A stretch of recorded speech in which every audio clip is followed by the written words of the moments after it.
nakakagulat to mga kababayan. Kasi nung 2024 hindi pa naman election period. Pero grabe na mga kababayan yung mga nagagastos nila. Ano po, sa kanilang mga ads, sa kanilang mga pamumulitika. Gaya po mga kababayan, nitong nakita nating balita, galing po dito sa Pinoy Publiko, na kung saan sinasabi po dito na eto daw, ayon daw po mga kababayan dito sa PCIJ report, eto daw pong si Senator Amy Marcos at etong si Camille Villar, gumastos daw mga kababayan ng 1 billion sa political ads. Biruin nyo mga kababayan ha, hindi pa election period noong 2024 pero ang nagagastos nila mga kababayan ay nasa 1 billion na po. Ganyan katindi mga kababayan, mag-ubos ng pera yung ating mga politician. Anyway, shoutout kay Inay Miki Moto So basahin, thank you po sa pakape. Eto mga kababayan, pagpatuloy pa natin. Sabi pa dito, basahin po natin eto daw. Hindi pa man nagsisimula ang campaign period, umabot na sa bilyong piso ang political ads na ni Senador Amy Marcos at Las Piñas Representative Camille Villar, kapwa senatorial bet sina Marcos at etong si Villar. Sa report ng Philippine Center for Investigative Journalists or etong PCIJ, nakapag-ere si Marcos ng 271 TV and radio ads na nagkakahalaga ng 21 million mula noong Enero 2023. Sabi pa dito, nadagdagan pa ang mga ito at nadagdagan pa ang mga ito at noong Setyembre ay umabot ang kanyang ad spot sa 1,145 at gumastos ng 303 million para sa nasabing buwan lamang. Biruin nyo mga kababayan nung Setyembre umabot sa 1,145 yung ads nitong si Senator Amy Marcos at gumastos po siya ng 303 million. Hindi pa election period niyan mga kababayan. Pero ang lalaki na ng halaga ng pera na nagagastos po nila mga kababayan. At eto kung titingnan nyo mga kababayan kung gumagastos ng ganito kalaki, baka bawiin din nila yan sa taong bayan. Biruin nyo, hindi pa election period pero ganyan na kalaki yung nagagastos po nila. So ibig sabihin, pag ganyang kalaki yung nagagastos nila, maaga pa lamang po, namumulitika na sila. Ganyan katindi mga kababayan. Ipagpatuloy pa natin, sabi pa dito, umabot sa 1 billion ang ginasto sa kanyang political ads mula Enero hanggang Setyembre 2024 base sa data na nakuha ng PCIJ mula sa Nielsen and ADA Intel mga kababayan. So ngayon, titingnan nyo 1 billion ang nagastos pamula January hanggang September 2024 yan mga kababayan, na hindi pa yan yung kasalukuyan. Hindi pa election period mga kababayan, pero napakaaga ng kanilang pamumulitika. Napakaaga ng pagpapaere nila ng kanilang mga ads. Ganyan po katindi mga kababayan, gumastos eto mga politikong ito para lamang ma-secure yung kanilang mga political career. At sabi nga nung iba mga kababayan, kung maaga pa lamang ay gumagastos na ng malaki para ma-secure yung political career, kukuhanin at babawiin din yan, mga kababayan, sa taong bayan. Ano po ngayon, ipagpatuloy pa natin. Sabi pa dito, hindi lang ang kampo ng presidential sister ang gumastos ng 1 billion para sa political ads dahil maging ang anak ni Senador Cynthia Villar na si Camille na tumatakbo ring senador sa 2025 midterm election ay bilyong piso na rin ang gastos bago pa ang paghahain ng Certificate of Candidacy noong Oktubre. Ayan wala pang filing ng candidacy mga kababayan pero namumuliti ka na. Ganyan katitindi. Ang mga yan, ganyan sila kaguto mga kababayan sa kapangyarihan sa gobyerno.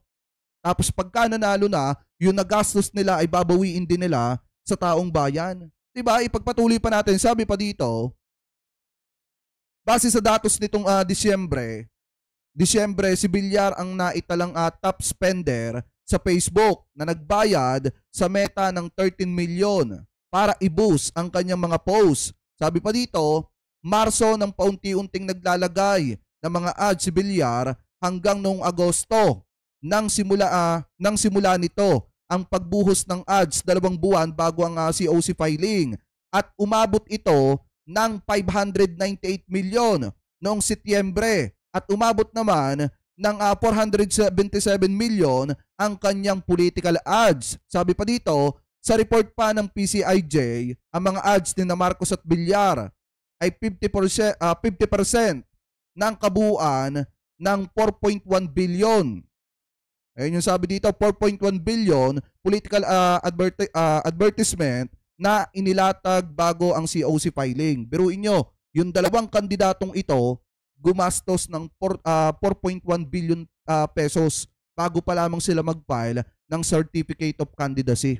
Ibig sabihin mga kababayan, kahit hindi pa election period, sobrang lalaki na ng ginagastos nila na pera mga kababayan. At gaya nga ng sinasabi ko, kapag ka nanalo yung mga yan at na-secure yung kanilang political career, yung ginastos nila ay babawiin din po nila sa taong bayan. Kaya nga ngayon pa lang mga kababayan, maging matalino na tayo sa pagpili at pagboto ng mga kandidato. Kasi hindi pa election period, pero ganito na kalaki mga kababayan ang ginagamit po nila na pera. Paano pa kaya kapag ka nagkaroon sila ng kapangyarihan, kanino nila babawiin yan? Siyempre, sa taong bayan. Ano po, di umano. So ngayon, ipagpatuloy pa natin.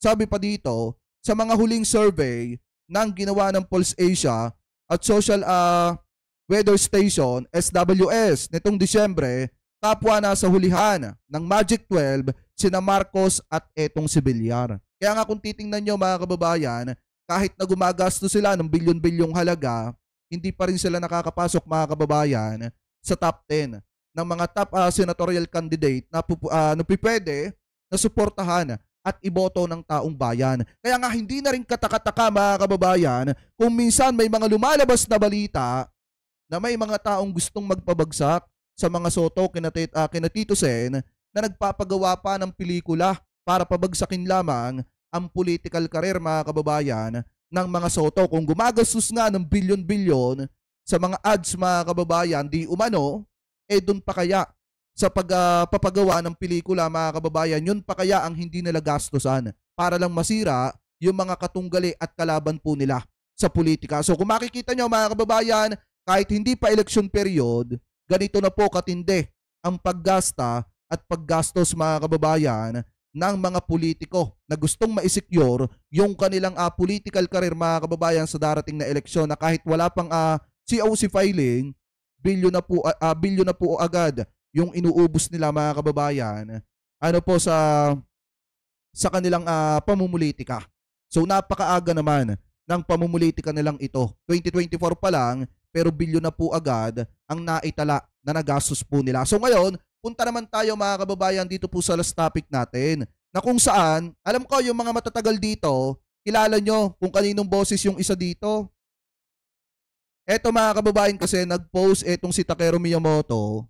Ini-credit natin sa kanya to Kukuhanin natin sa kanyang Facebook. Sabi po dito, kung makikita nyo mga kababayan, nag-post siya ng video. Ang sabi dito, hulaan nyo. Ito yung mga magko-comment mamaya, especially yung mga team replay, pwede nyong hulaan kung sino etong DDS vlogger na itinanggi na siya ay DDS. Ibig sabihin, kaya niya itinatanggi na siya ay DDS, itinatanggi niya, ikinakahiya niya etong si Duterte. Kasi alam naman natin na kapag ka DDS ka, sumusuporta ka kay Digong. Kasi nga mga kababayan, diehard supporter ka ng mga Duterte. Ang problema mga kababayan, kung ikinakahiya mo na DDS ka, ibig sabihin, ikinakahiya mo, itinatanggi mo etong si Duterte. So ngayon, eto sabi dito sa post ni Takeru Miyamoto, subscribe nyo yung kanyang YouTube channel. Sabi po dito mga kababayan, hulaan nyo nga sinong vlogger ang kausap ni Nyulo. Dito, pinagkanulo si Digong, hindi daw siya DDS noong kinumpronta mga kababayan. So ito, pakinggan natin etong pagtatalo ng isang pro-government vlogger at etong pagtatalo ng isang DDS vlogger, na kung saan noong kinumpronta yung DDS vlogger, itinanggi niya na DDS po siya.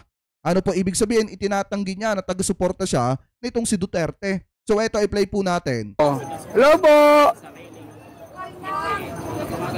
po ang IAC. Hindi po pinapabagsak ang gobyerno gaya rin sinasabi ng mga DDS. Wala po. Eto, wait lang, lakihan ko lang. Wait lang, halakihan ko lang para makita nyo. Yan. Pagkakasundo, hindi pagkakagulo. Hello po! Yung red mga kababayan sa baba, si Nyulo yon. Si Tita Missy. Ano po, may YouTube channel yon mga kababayan. Ito naman, DDS Vlogger yung green sa taas. Pakinggan nyo ha. Ako po ang IC. Hindi po binabagsak ang gobyerno gaya rin sinasabi ng mga DDS. Wala po katotohanan yun.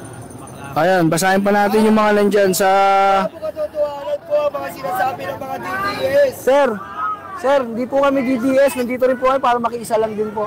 Oh, Baka pwedeng konti, kahit konti lang sir. Pare-pareho naman tayo nagbablog sir. Hindi daw sila DDS mga kababayan. Nagpunta daw po sila doon sa rally ng Iglesia ni Cristo para makiisa. Alam nyo ba mga kababayan, etong vlogger na ito na nagsasalita, ano po, na hindi sila DDS, yan yung vlogger na naglabas ng picture na kung saan nakayakap pa siya kay Digong. Mga kababayan. Eto, alam ko yung mga matatagal dito kilala nyo kung sino yung tinutukoy dito.